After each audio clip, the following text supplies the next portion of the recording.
કચ્છના ભચાઉમાં વાઢિયા ગામે ખેડૂતો પર થયેલી પોલીસ કાર્યવાહી સામે ખેડૂતો લડી લેવાના મૂડમાં છે। ભચાઉમાં કિસાન સંઘના આગેવાનો અને ખેડૂતોનું સંમેલન મળ્યું, જેમાં અદાણી કંપની અને પોલીસ દ્વારા થતી હેરાનગતિ સામે કાર્યવાહીની માંગ કરાઈ। વાઢિયા ગામમાં પોલીસ સુરક્ષા સાથે ફરી વીજલાઇનનું કામ શરૂ થતાં મામલો બીચક્યો હતો અને પોલીસે બળજબરી કરી ખેડૂતોની અટકાયત કરી હતી।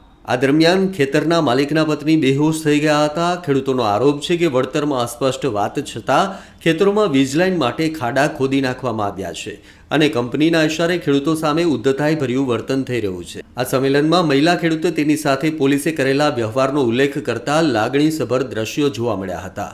ભચાઉના રસ્તા પર આટલી મોટી સંખ્યામાં ખેડૂતોની રેલી બાદ પણ કચ્છના ભાજપના ધારાસભ્યો અને સાંસદો કેમ ચૂપ છે તે સવાલ પણ અહીં ઉઠ્યો છે।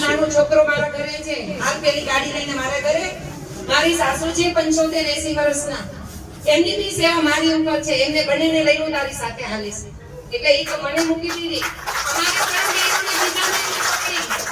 પકડી એટલે એક લઈને પાડી દીધા, હાથમાં એનું છોડું પડ્યું। પછી ગઢવી સાહેબે મને શું કીધું, ઉપર ગયા, મેં કીધું સાહેબ અમારો અધિકાર તમને નથી દેવો, તમારો ઓછો પગાર પડે તો કેમ સરકાર સાથે લડો છો, શા માટે લડો છો? એ કે અમારા છોકરા માટે, મેં તમારા છોકરાને અમારા બાપને ખેતીમાં અમે ભૂખે મારશું, અમે સહન નહીં કરીએ। તો એક બીજી બેન હતી, એ બોલી છે, હવે એનું શું નામ મને તો આવડે નહીં, ત્યારે પીએસસી બેન હતી, પછી એ તો એની એસી ચાલુ કરીને ગાડીમાં બેસી ગઈ, એનો અધિકાર છે ગાડીમાં બેસવાનો। ગઢવી સાહેબે એટલા સુધી મને કીધું, બેન તારે જે જોવે છે કાલ આવજે આપી દઈશ। એની બેન દીકરીઓ સામે બોલવાની હિંમત નથી, શા માટે બેન મને ચેક આપે? એ તાકાત નથી પોલીસની બોલવાની। હું તો એ જ કહું છું કે જેને મારી સામે ચેકનું નામ લીધું એને સસ્પેન્ડ કરો, તમે અમારા માવતર છો।